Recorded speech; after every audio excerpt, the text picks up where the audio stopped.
Okay, this is my 2007 Silver Dollar airboat. I bought this boat in 2009 from Alabama. Brought it up here to Montana. I bought it for spraying weeds. And of course, I do some bow fishing and some other fishing as well. But the main reason I bought this boat was for spraying weeds. I spray weeds on Fort Peck Lake in Montana. It's over 1,500 miles of shoreline. The lake is 100 miles from the dam to the headwaters. It's a big lake, big water. I need a boat with deep sides. This has got really deep sidewalls, big deep transom, 8 feet wide, 20 feet long. There are 12 500 watt halogens. There's a 600 watt metal halide on the front and 2 KC 12 volt lights on the front. I put the trolling motor on. That's a 101 pound thrust, 36 volt Minn Kota 4-Trex. I put that on there basically for backup transportation. This boat originally was born with a Derryberry 383 stroker. In fact, I still have the same valve covers, Derryberry Silver Dollar edition, but have no fear, this is not a piece of crap Derryberry 383 stroker. This is a 427 small block Chevy with Brodix heads, Pro Comp carburetor, and the block on this is made by World Products, and it is specifically designed for a 427 cubic inch motor. Very, very strong block. The engine, the oil filter, I have a water cooler on the oil filter, and then below that, the blue tubes, they go to an AMSOIL dual bypass filtration system. And that filtration system, the large filter on the right is a full flow filter just like the one on the engine. The second filter on the left is a bypass filter. It catches 10% of the oil that flows past it and filters it down to 1 micron size. I located those down there by the radiator for extra cooling. The engine oil doesn't run hot. I just like to keep it cool. Cool oil is good oil. An engine likes cool oil versus really hot oil. So anyway, when I did the motor, it originally had a 3-blade water walker Falcon series with a 2-to-1 belt drive. I sold the belt drive and got a bigger belt drive, and it's a 2.63-to-1 reduction. It's a 4-blade Senchnik S series prop, and this sucker is like a tractor. It really is. It does a great job for this great big boat.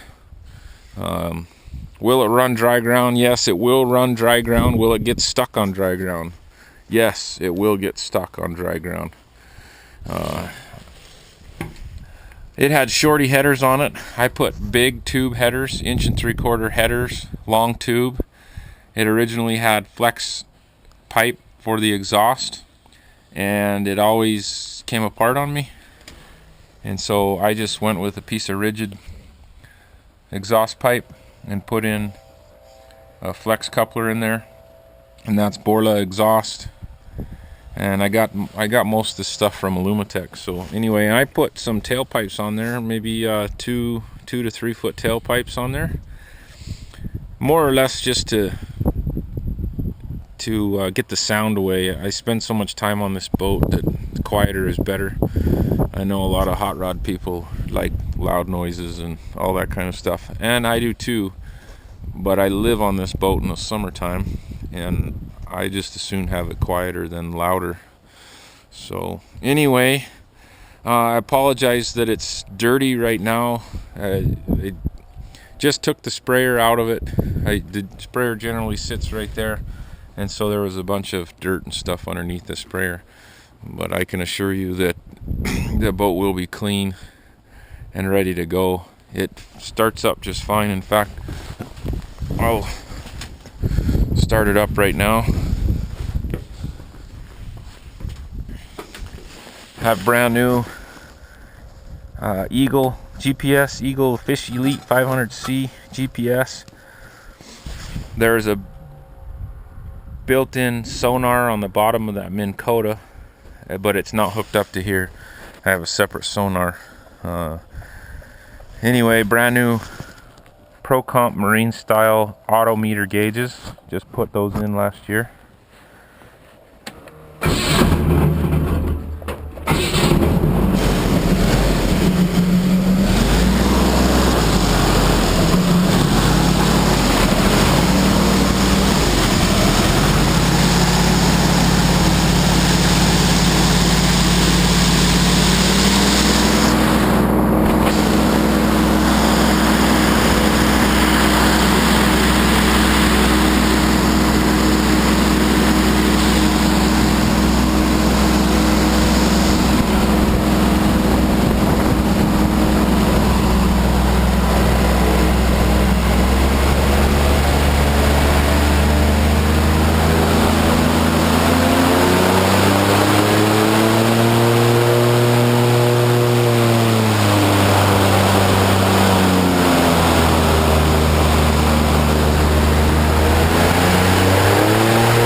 Normally, I did have it warmed up a little before I did that, but I never, I always let it warm up for about 20 minutes before I really reef on it. But you can see, apologize again for the dirtiness of this boat, but it will be clean. It's kind of hard to clean stuff in Montana because it freezes faster than it gets clean. So anyway, there's lots of storage there. And then there's bow boxes on either side here.